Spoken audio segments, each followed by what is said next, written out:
এখানে আমি ছোট চায়ের কাপের হাফ কাপ করে ছোলার ডাল, মটর ডাল আর খোসা সহ মুগ ডাল নিয়ে নিয়েছি। এই ডাল বাটাটার মধ্যে আমি একটু নুন, কাঁচা লঙ্কা আর অল্প একটু চিনি দিয়েছি। ডাল বাটাটা ছোট ছোট বড়া করে দিয়ে দিলাম।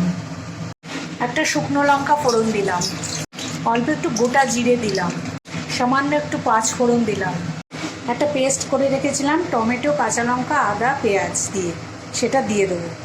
একটু নুন দিয়ে দিলাম, অল্প একটু হলুদ দিয়ে দিলাম, একটু ধনের গুঁড়ো দিলাম, একটু মৌরির গুঁড়ো দিলাম, একটু সর্ষে আর মেথির গুঁড়ো দিলাম, ছোট চামচের 1 চামচ কসুরি মেথি দিলাম, একটা দারচিনি দিলাম, সামান্য একটু চিনি দিলাম, একটু কাশ্মীরি লঙ্কার গুঁড়ো দিলাম।